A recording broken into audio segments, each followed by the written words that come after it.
Feliz sábado, seja muito bem-vindo a este que é o canal da Igreja Adventista do Sétimo Dia Central de Aracaju, no Facebook e no YouTube. Você é muito bem-vindo a esse momento em que nós juntos abriremos a discussão dos temas que são trazidos pelo nosso guia de estudos à Bíblia, a lição da Escola Sabatina. Nós estamos na segunda temporada do ano de 2018. A temporada tem como tema geral preparação para o tempo do fim. É uma maneira que a Igreja Adventista coloca para que você perceba o momento em que vivemos. Estamos vivendo os últimos momentos da história da humanidade. E se queremos estar prontos, é necessário conhecer as ferramentas que Deus coloca à nossa disposição.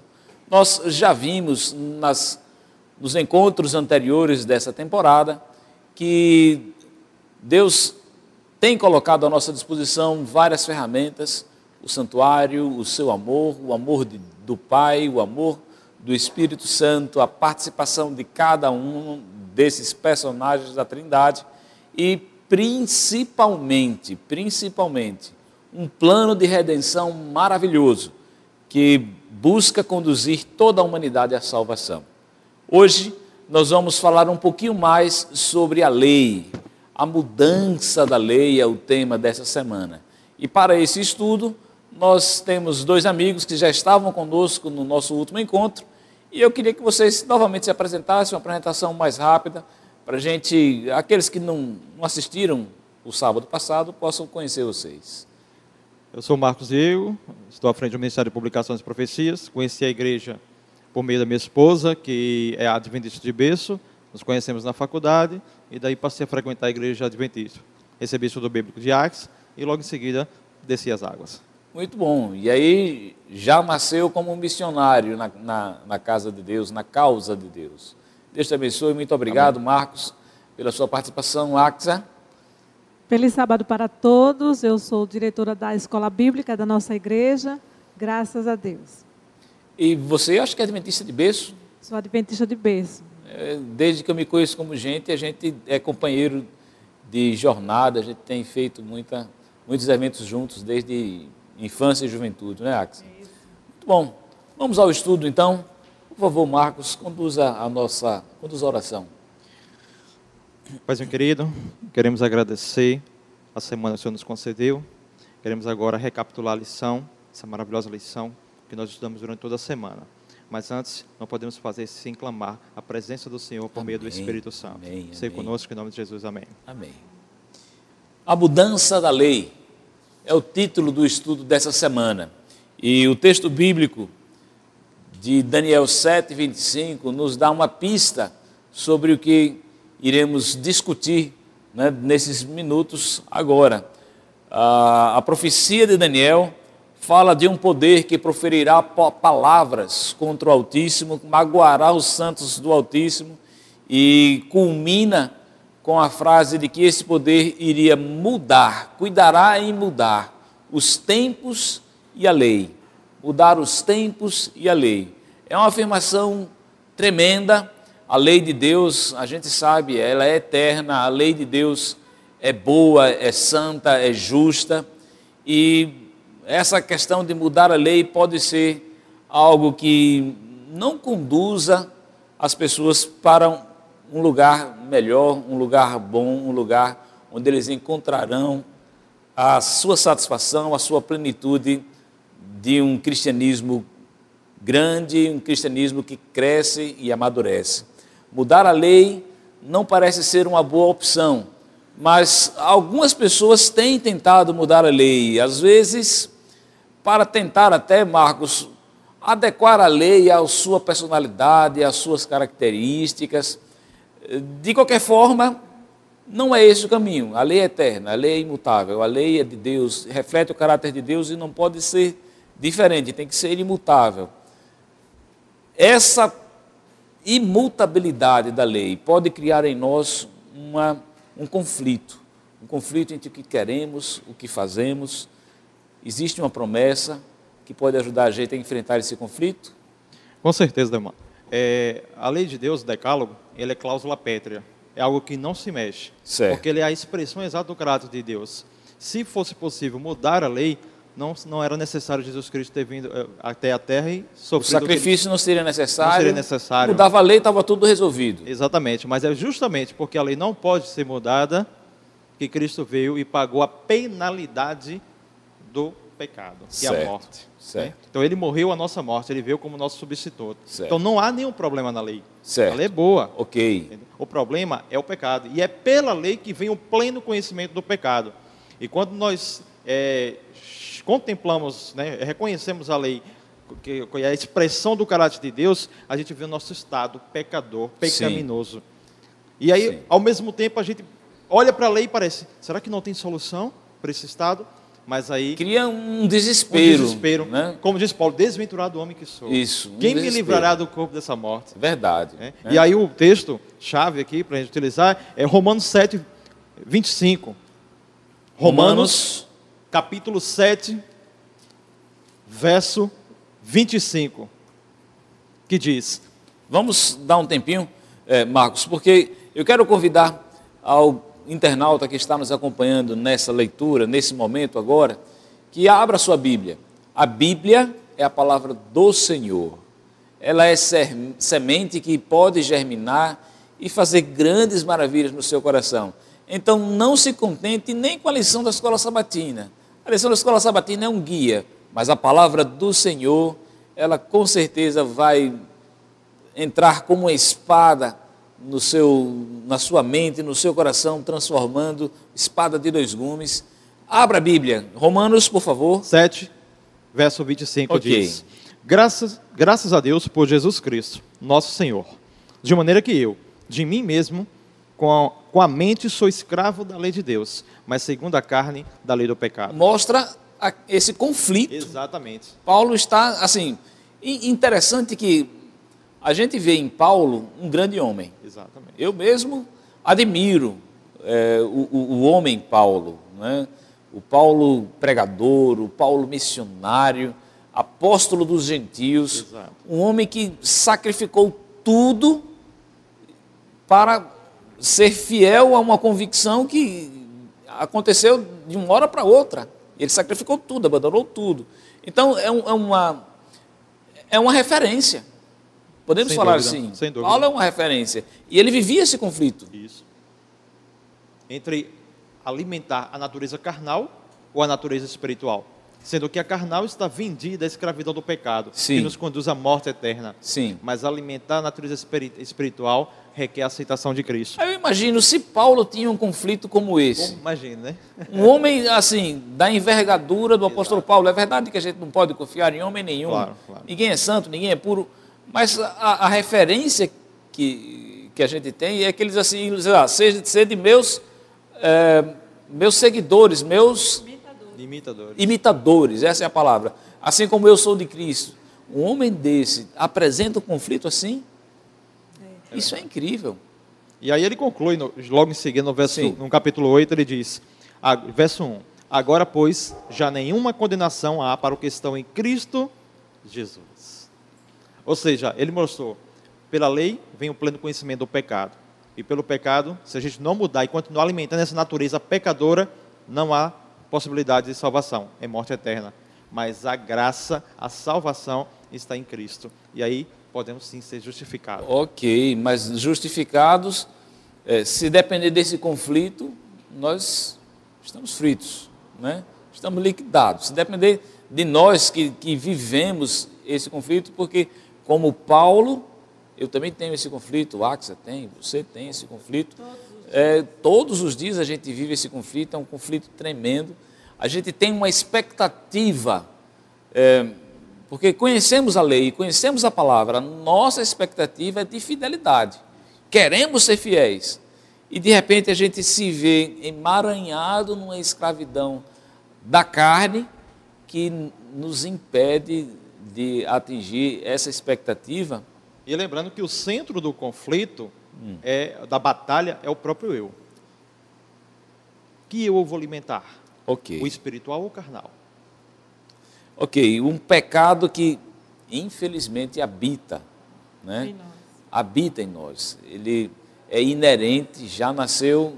Nós somos casados com o pecado, vamos dizer assim, né? A nossa natureza, ela tende ao pecado. A palavra do salmista é: em pecado me concebeu minha mãe. Isso. Não que o ato da concepção tenha sido pecado, mas desde a concepção Somos propensos ao pecado. somos propensos ao pecado. Essa é a verdade. E aí, desde lá, já vem o conflito. Por isso, essa promessa maravilhosa, né? A gente precisa dela.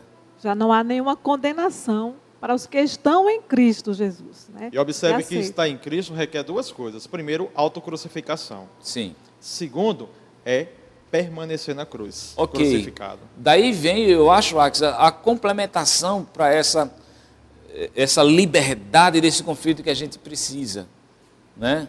É um vínculo entre a lei e o pecado. Como é que a gente convive com essa realidade, Axel? É interessante que muitos entendem de forma errada esse texto de Paulo, os textos de Paulo de modo O geral. fato dele dizer que não há nenhuma condenação. Não, com relação ao que ele fala sobre a lei, sobre sermos escravos Sim, da lei, né? sim. Como prisioneiros da lei. Sim. Né? Muitos até julgam que aqueles que defendem a A graça. guarda da lei, né? Sim. Estão presos, são escravos Sim, da lei. sim. Ah, Jesus já morreu, estamos livres da lei. Mas não é essa a realidade. Sim. Né? Porque, segundo Hebreus 7, abra sua Bíblia em Romanos 7, no verso 7. Vamos ver qual é a relação entre a lei e o pecado e qual é realmente a função da lei. Qual é o objetivo da lei na nossa vida? Né? Romanos capítulo 7, verso 7. Internauta, por favor, nos acompanhe nessa leitura. Lá diz: que diremos, pois? É a lei pecado? De modo nenhum. Mas eu não teria conhecido o pecado, senão por intermédio da lei. Pois não teria eu conhecido a cobiça, se a lei não dissesse: não cobiçarás. E interessante que ele está citando um dos 10 mandamentos. Sim, verdade. Né? O 10º mandamento. Então, qual é a função da lei? Paulo está dizendo qual é a função da lei? Nos mostrar o pecado, revelar o pecado. A lei não tem função de resolver o problema do pecado. A função da lei é mostrar a nossa condição. E aí você, reconhecendo a sua condição e aceitando o sacrifício de Cristo, né? Como Paulo diz, quem me livrará do laço dessa morte, né? Do peso dessa morte? Certo. Jesus Cristo. Então, a lei mostra onde você está pecando, que você é pecador, que você está condenado, porque a lei condena quando você está errando, né? Sim. E aí você vai até Cristo, pede perdão, se arrepende, pede perdão dos seus pecados, Sim. e aí você fica livre da lei, da Sim. condenação da lei. Sim. Esta, então, é a função da lei. Ok. Nos servir de guia a Cristo, né? Que é a solução. Então, quando ele diz que não há nenhuma condenação, não quer dizer que aqueles que não guardam a lei não são culpados. Não. Mesmo os que creem em Cristo Jesus, mesmo aqueles salvos por Cristo Jesus, desobedecendo ou descumprindo a lei, são culpados. Claro. Só não são condenados, não é porque não são culpados. Eles não são condenados porque a graça de Cristo, o sangue de Cristo, substitui Isso. a sua condenação. Paulo, lá no capítulo 7, no verso 13, ele diz que a lei é santa, a lei é boa. Então, Certo. é como se você dissesse que, por exemplo, a lei de trânsito, né, todo o código do trânsito, fosse ruim. E qual é o objetivo do código do trânsito, das leis de trânsito? A proteção, de proteger, evitar a sua morte. Não é? Bem. Então, se você está ali com o seu cinto de segurança e você para no sinal vermelho, você não vai ser Não multado. teme, você não teme. Não tem medo. Verdade. Você está cumprindo a lei, está livre da lei, no sentido de livre da condenação. Certo. Do mesmo modo, é a lei de Deus. Quando ele deu, é como se ele estivesse colocando a mão dele, aqui tem um abismo aqui embaixo, ele está colocando a mão dele aqui para você não cair no abismo. Não é um cerco para tirar a sua liberdade. A lei não é uma cerca, uma prisão que tira a sua liberdade. Ela é uma proteção para que você não morra, né? Mas se você morrer no pecado, cair no pecado, você vai até Cristo, pede perdão, se arrepende e não há mais condenação. Muito bem. Isso dá para a gente tranquilidade e eu diria principalmente, Marcos, esperança. Esperança. Para que serve a esperança?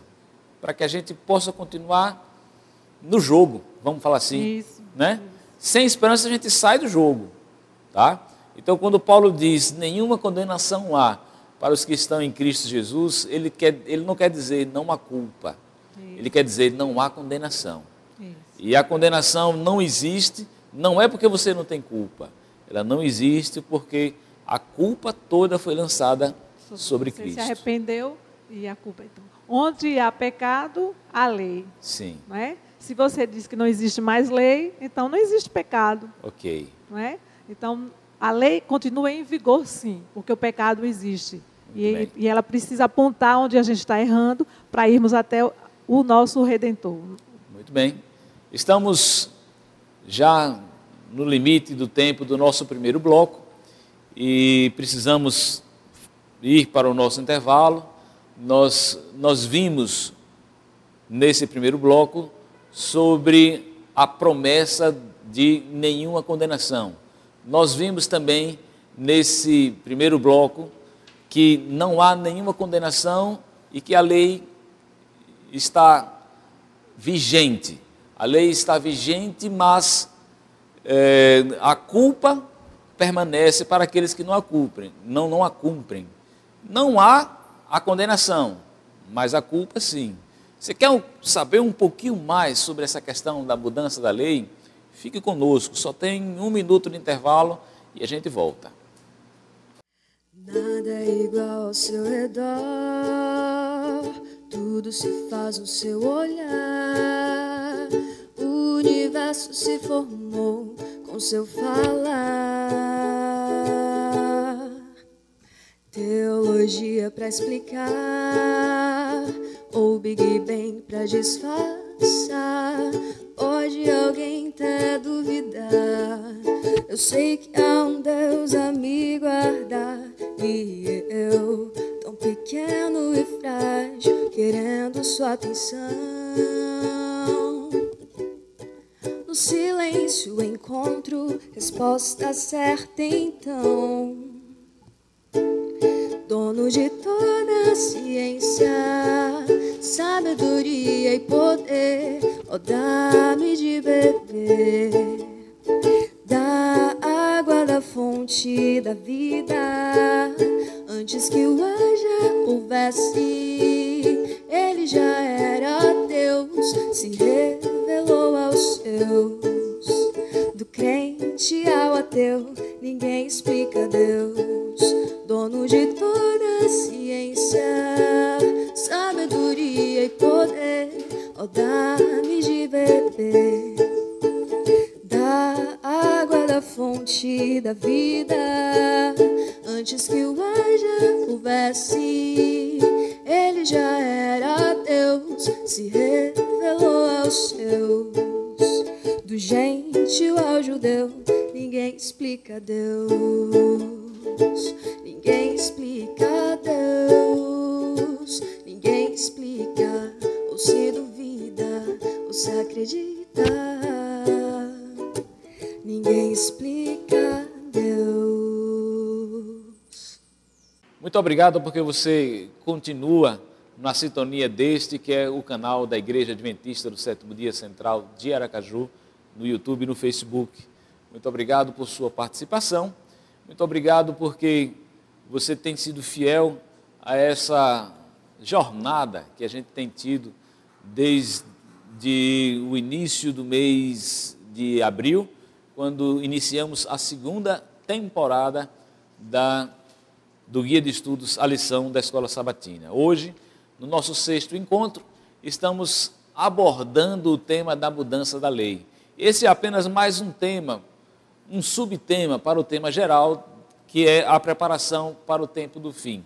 A questão da lei, nós já vimos no bloco anterior que ela não foi abolida, ela existe, ela continua. Se ela tivesse sido abolida, ou pudesse ser abolida, o próprio Cristo não seria necessário o sacrifício de Cristo. Se ele morreu, é porque a lei não pode mudar. E se ela não pode mudar, aqueles que não a cumprem estão em pecado. Ok, todos estamos em pecado então, mas para os que estão em Cristo Jesus não há condenação. A gente viu também que existe uma pequena diferença entre condenação e culpa. Você pode não ser condenado, mas não quer dizer que você não é culpado. A culpa foi paga por Cristo.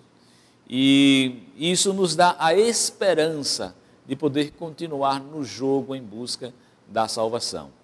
Entretanto, a imutabilidade da lei contrasta com um fato que a gente não pode negar. Aquilo, contra fatos, não há argumentos, né? Uma boa parte do cristianismo não observa um dos mandamentos da lei, que é o quarto mandamento, o mandamento que ordena a observância do sábado. O que foi que aconteceu, né? Por que essa parte, grande parte do cristianismo tem essa atitude? Bom, o argumento principal em defesa do domingo, né, como dia de observância, se dá em razão da ressurreição de Cristo. Aí, segundo os defensores do domingo, a ressurreição de Cristo marca um novo dia de guarda. É o novo dia do ato criador de Deus, o que eles chamam de oitavo dia após o sétimo. Ok. Entretanto, quando você vai nas Escrituras... Estabelecendo a ressurreição como um ato criador. Isso. É inegável que a ressurreição de Cristo é tão importante quanto foi sua morte. Sim. Como disse Paulo, se Cristo não tivesse ressuscitado, vã seria a nossa fé. Vã seria a nossa fé. Entretanto, será que, do mesmo jeito que Deus foi tão taxativo, tanto no Novo e, sobretudo, no Antigo, acerca da observância do Shabat, do sábado, será que ele também assim não seria, caso houvesse de fato uma mudança de dia, de guarda, sim, entendi. De memorial? Entendi o argumento. No seu argumento, se Deus colocou explicitamente a ordenança de observância do sábado como dia de guarda, havendo uma mudança, seria também necessário uma ordem explícita, clara, um claro assim diz o Senhor. E é bom ressaltar que o primeiro livro escrito no Novo Testamento se deu por volta do ano 55 Sim. depois de Cristo. Ou seja, já se passaram cerca de quase 20 anos da morte de Cristo. Sim. E por que no Novo Testamento não deixa de maneira clara, uma mudança de dia de guarda, como esses defensores argumentam? Ok. Quando os textos bíblicos utilizados para a mudança, você, por exemplo, vamos citar convido até os internautas a nos acompanhar, no livro de Atos. Ok. Abra sua Bíblia, internauta. Acompanhe conosco a leitura. Nós queremos que você encontre na Bíblia as respostas às suas perguntas, aos seus questionamentos. E é bom lembrar que esse é um dos textos mais utilizados em favor da observância do domingo. Ok. Capítulo 20 de Atos, a partir do verso 6, ele diz. Atos, capítulo 20. A partir do verso 6. Verso 6. Isso.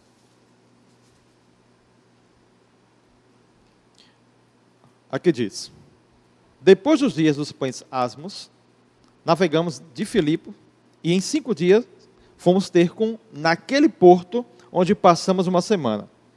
No primeiro dia da semana, estando nós reunidos com o fim de partir o pão, Paulo, que devia seguir viagem no dia imediato, exortava-os e prolongou o discurso até a meia-noite.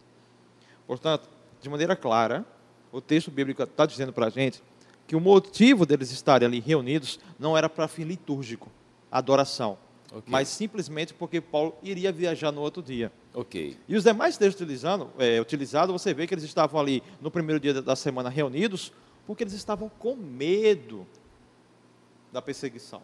Ok. Então não há, de maneira clara, uma observância, uma mudança de dia. Uma ordenança ordenança para que se observe o primeiro dia da semana, ou seja, o domingo. Exatamente. Né? Existe aqui uma constatação de que também no domingo eles se reuniam. O fato de reunir-se no domingo não quer dizer que eles não tinham a sua liturgia sabática, né, o seu momento sabático também, o seu sabá, como foi citado, você citou, anteriormente. Mas tem algum outro texto, Marcos? Sim. E é bom frisar que esse partir o pão não tem nada a ver, como se argumenta, como se eles estivessem celebrando a ceia, pelo fato da ressurreição. Sim. O partir o pão citado aqui é apenas uma alimentação comum. Que era costume deles, né? Eles comerem juntos, cearem juntos. Na verdade, muitos dos milagres de Cristo aconteceram nessas circunstâncias. Né? Nessas circunstâncias. Eles sempre estavam comendo juntos. Exatamente. Né? Se confraternizando. O primeiro milagre foi numa festa de casamento, né? Os pães, 5 pães, os pães e peixes, né? Para a multidão. Muitos dos milagres, o perdão, quando a mulher pecadora ungiu os pés de Jesus. Estava no jantar. Estava no jantar. Foi à casa de Zaqueu. Também, para uma refeição, era comum esse momento de comunhão, né? Que faz parte até da cultura, né? Lá daquele pessoal da Palestina, do Oriente Médio, a hospitalidade, né? Oferecer, compartilhar o alimento com outras pessoas. Ok, né? Muito bem. Mas, Marcos, você tem mais alguma coisa para falar de algum outro texto que é usado como argumento? 1 Coríntios. Ok. 1 Coríntios 16. É isso mesmo? Exato, 1 Coríntios 16.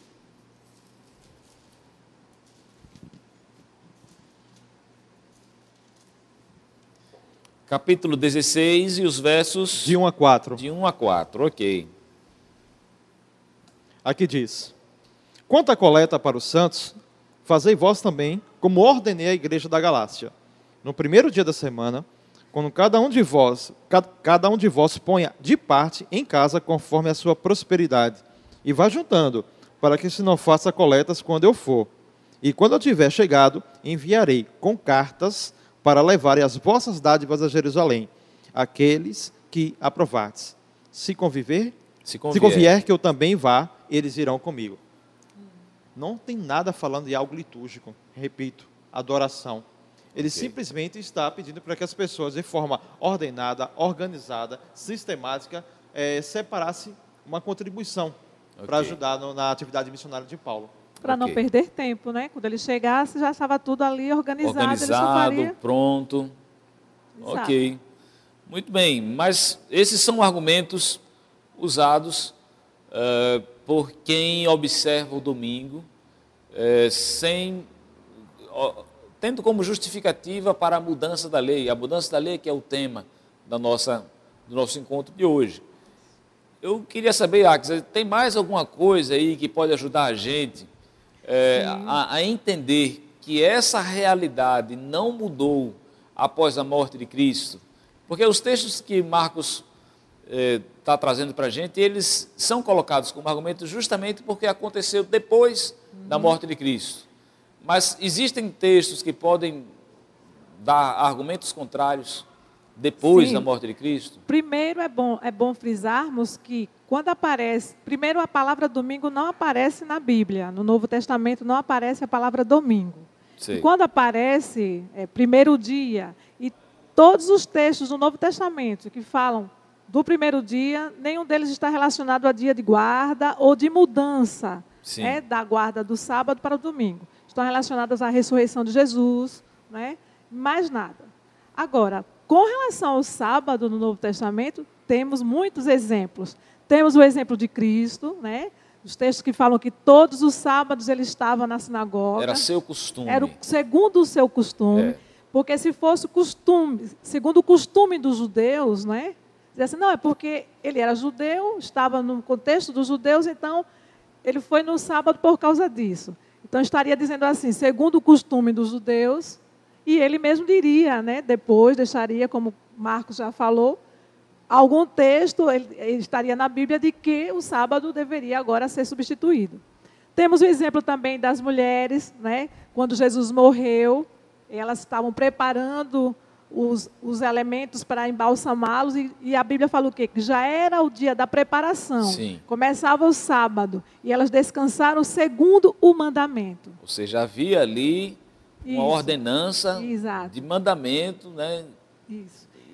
Cristo não as orientou a mudar. E depois, Delman, lá na frente, muitos anos depois, e foi interessante o que Marcos falou, porque 50 anos depois, no mínimo 50 anos depois de Cristo, foram escritos os livros do Novo Testamento, né? Então, a gente vê os exemplos, por exemplo, de Paulo.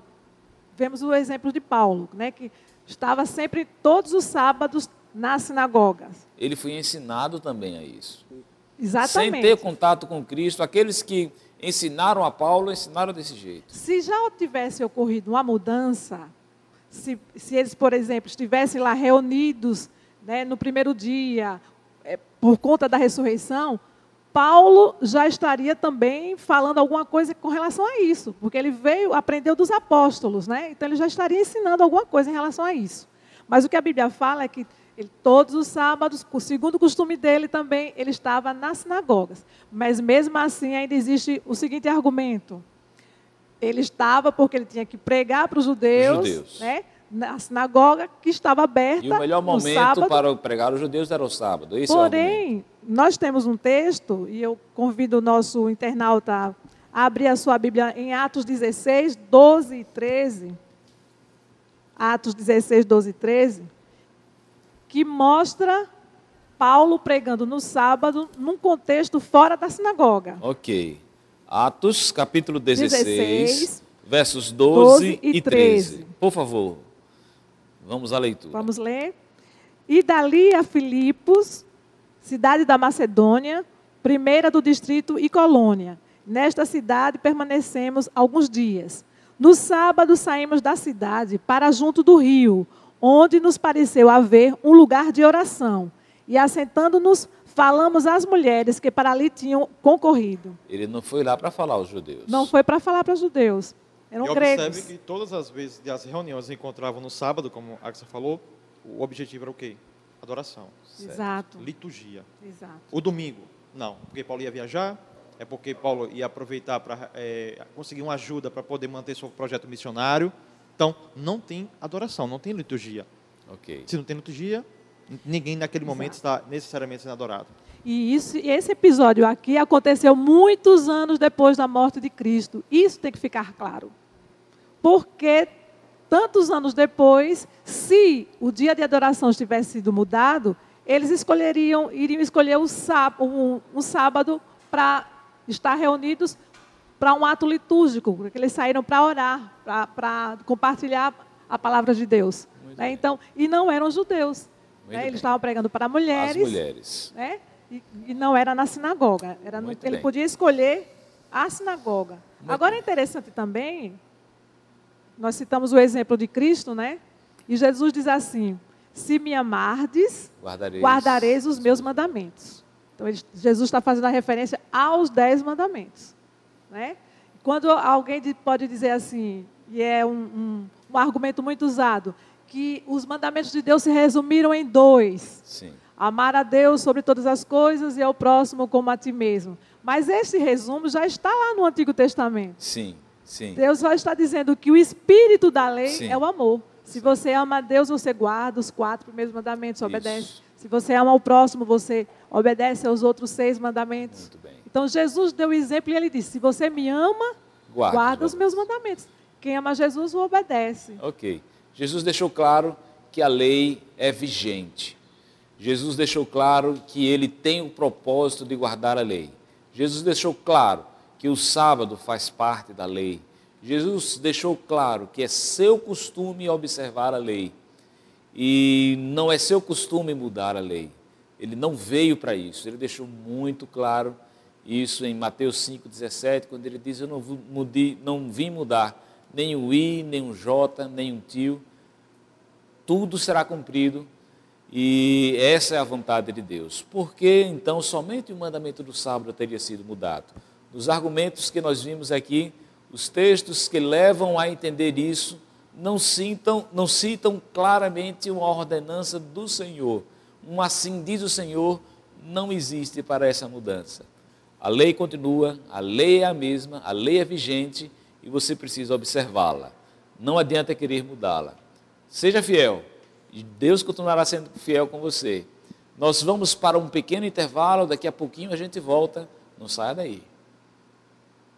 Eu tenho paz, em Cristo eu tenho paz, e venço as tempestades, seguro e escondido no Senhor. Olá, eu sou Kedma e eu sou membro da Igreja Adventista do Sétimo Dia. Eu queria lhe perguntar se você já é inscrito aqui no canal e se você já nos segue nas redes sociais. Ainda não? Então tá esperando o quê? Aqui na tela tá aparecendo as nossas redes sociais para você seguir lá. E se você gosta de música e de ukulele, também pode se inscrever no meu canal no YouTube, Faladeira de Domingueira. Que Deus abençoe você. Tenho paz,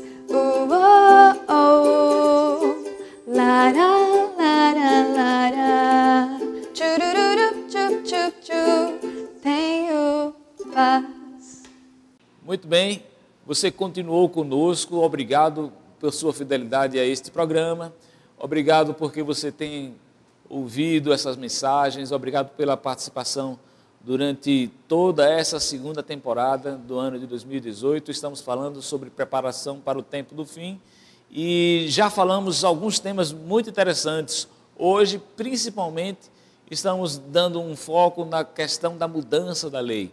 A Bíblia diz que haveria um poder que cuidaria em mudar os tempos e a lei. E, de fato, a lei de Deus foi mudada.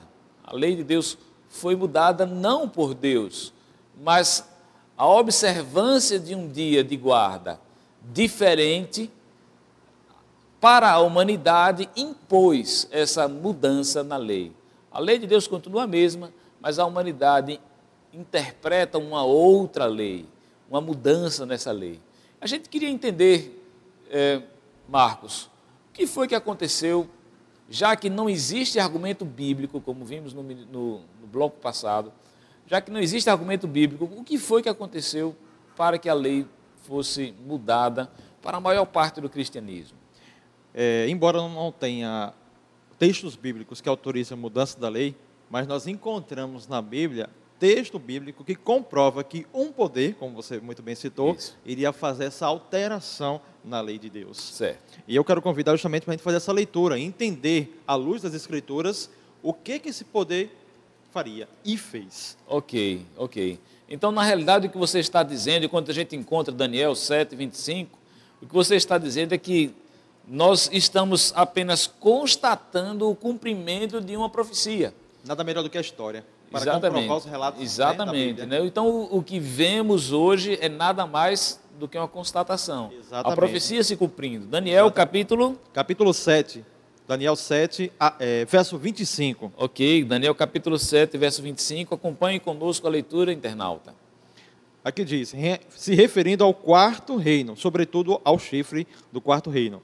Ele proferirá as palavras contra o Altíssimo, magoará os santos do Altíssimo e cuidará em mudar os tempos e a lei.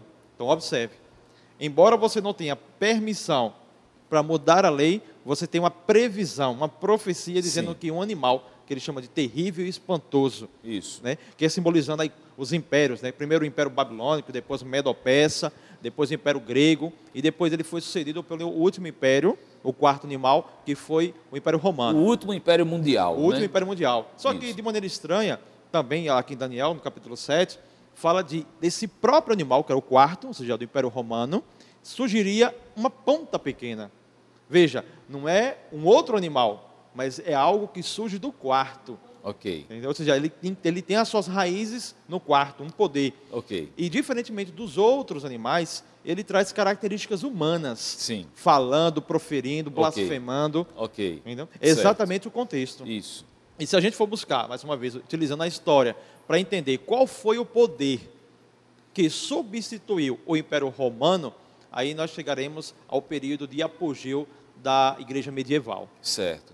Uma igreja que impôs, de que forma que foi imposta essa mudança? Aí eu queria que você falasse um pouquinho mais. Não foi apenas uma Roma, uma igreja medieval, mas teve também um contexto político que envolveu essa mudança. Fala um pouquinho para a gente, Marcos. Exatamente, então. Como eu falei, a ponta pequena ela estava alicerçada no quarto animal. Sim. Então, no início, logo da dispensação cristã, judaico-cristã, você teve os cristãos sendo perseguidos. Sim. Tanto por judeus, tanto como pelo próprio Império Romano. Ok. Sobretudo na figura de Diocleciano. Mais tarde, surge a figura de Constantino, o imperador Ok. Constantino. Imperador de Roma. Imperador de Roma. Roma em sua fase imperial. E aí ele resolveu, depois de uma certa batalha, disse que teve um sonho, e no sonho ele contemplou uma cruz.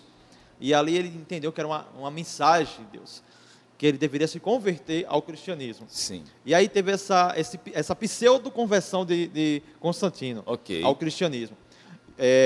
No final do ano 312, no início do ano 313.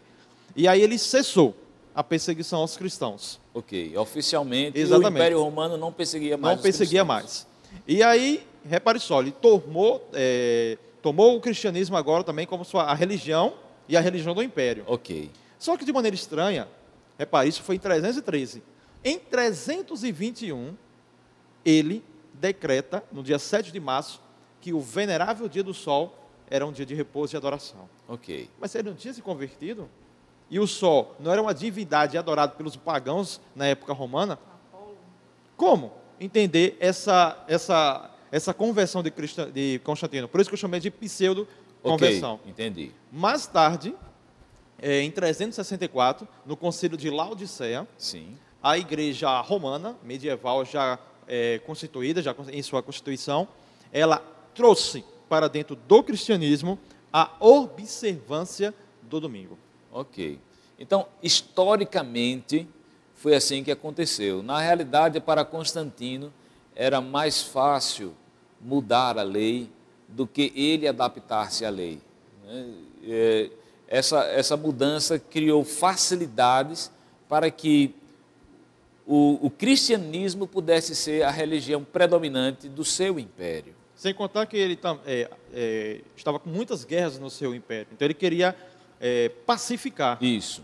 E aí também Foi uma conveniência. Exatamente. Influenciado também por um movimento muito antissemita, em razão daqueles judeus mais radicais, Sim. que queriam ainda continuar com a perseguição aos cristãos. Então foi conveniente, sim, para ele. E em 538, no concílio no sínodo de Orleans, foi agora oficializado e de maneira obrigatória a observância do domingo. Observe que em 364, no concílio de Laodiceia, a igreja trouxe o domingo para dentro, mas não impôs. Ok. Mas em 538, ou seja, no início do apogeu da igreja medieval, Sim. aí sim, você tem agora a proibição de Ok. fazer qualquer trabalho aos domingos. Ok, muito bem. E Axam, ajude a gente nesse... Porque o que a gente está vendo aqui são faces de um conflito maior, Exatamente, essa é a palavra. né? São faces de um grande conflito. Na realidade, em jogo aqui está o sábado e o domingo, verdade, isso está em jogo. Mas o que se quer destruir é a alma, é a salvação de pessoas. É Satanás e Deus buscando conquistar soldados para os seus exércitos. E nessa luta, então temos a igreja romana, a igreja medieval, aí temos outros personagens que acabam tomando posições e levando soldados. Porque a questão do grande conflito, o ponto principal do grande conflito é a adoração. Sim. É a questão da adoração, quem eu adoro. E aí é onde entra a importância da guarda do sábado, do quarto mandamento. Porque o quarto mandamento é o único mandamento que diz quem é o legislador. É o único que dá a autenticidade àquela lei. Isso. Se você pegar todos os outros mandamentos, tirando o quarto, ali não está revelando o nome de Deus, o cargo dele e nem a sua jurisdição, o que ele possui. O único mandamento que diz o nome dele, o cargo dele como Criador e o que ele possui, o que diz, justifica por que devemos adorá-lo, é o quarto mandamento, é o sábado. Se você tirar esses outros mandamentos, se tirar o quarto mandamento e você deixar os 9, ele pode servir para todas as outras divindades. Você pode usá-lo para todas as outras divindades. Por exemplo, não terás outros deuses diante de mim. Qualquer religião pode usar esse mandamento. Baal podia falar isso. Não farás para ti imagem de escultura. Não está dizendo nada. Qualquer religião pode falar isso. Não é? Mas o quarto mandamento é o que dá autenticidade. É que está dizendo quem é o meu Criador. Deus? Quem é Deus? Quem é Deus? E que Ele me possui. Eu pertenço a Ele. Por isso que Satanás fez toda essa estratégia, essa movimentação para pretender, né? Porque a lei foi mudada aqui na terra. Sim. Mas no céu não. Sim. Então ele pretendeu mudar a lei de Deus. Sim. Para tirar Jesus do foco da adoração. Ele quer ser adorado. Como ele sempre fez a contrafação, ele sempre faz uma contrafação, né? Então ele também criou esta contrafação. Deus diz que é o sábado, o dia dele, que pertence a ele, porque ele nos criou. E aí Satanás criou esta contrafação para ele ser indiretamente adorado. Fazendo, inclusive, do sábado um mandamento especial, diferente, uma marca. Exatamente, aí se torna uma marca. Isso. E este conflito se estende até o tempo do fim. Ok. E a gente vê isso lá em Apocalipse 12. Sim. O contexto de Apocalipse 12 é um conflito, um grande conflito, que começou no céu, não é? E termina aqui na terra, continua aqui na terra. Apocalipse 12, 17. Irou-se o dragão contra a mulher. Isso. E foi pelejar com os restantes da sua descendência, os que guardam os mandamentos de Deus e têm o testemunho de Jesus. Então, a marca daquele que é o verdadeiro adorador, aquele que é povo de Deus, né? Aqui estão as duas características. Tem o testemunho de Jesus, né? A fé em Jesus, e guardam os mandamentos de Deus. Inclusive o quarto mandamento. Por isso que ele faz guerra contra essas pessoas. Muito bem. A observância dos mandamentos de Deus nos ajuda a conhecer quem é Deus. E guardar os mandamentos de Deus muito mais do que uma escravidão, é um prazer para aquele que com Deus se relaciona. Quem ama a Deus, quem ama Jesus, se me amais, guardareis os meus mandamentos, palavras do próprio Cristo. A gente não pode deixar de entender isso. Guardamos não para ser salvos, mas porque já estamos salvos. Amém. Axa, um último apelo para o internauta. O apelo que eu faço para você, querido internauta, é que você estude a palavra de Deus. Conheça a Bíblia, as verdades bíblicas. Não fique apegado às tradições, ao que o seu líder religioso fala. Vá até a Bíblia, estude, veja se é aquilo mesmo que eles estão falando e adore a Deus no dia dele. Amém. Marcos. Se o Senhor é Deus, por que vocês ficam cocheando entre dois pensamentos? Se é Deus que você deve ser adorado, então adore da maneira que Ele quer ser adorado. Amém. Amém. Agradecemos a sua atenção, agradecemos porque você esteve conosco durante toda essa discussão.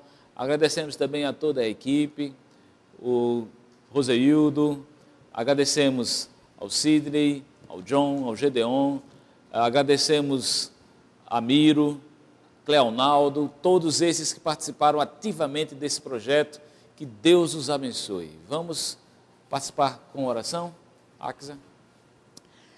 Louvado e exaltado seja o teu nome, nosso amado Deus, nosso Criador. Obrigado, Senhor, pelas tuas revelações através da tua palavra.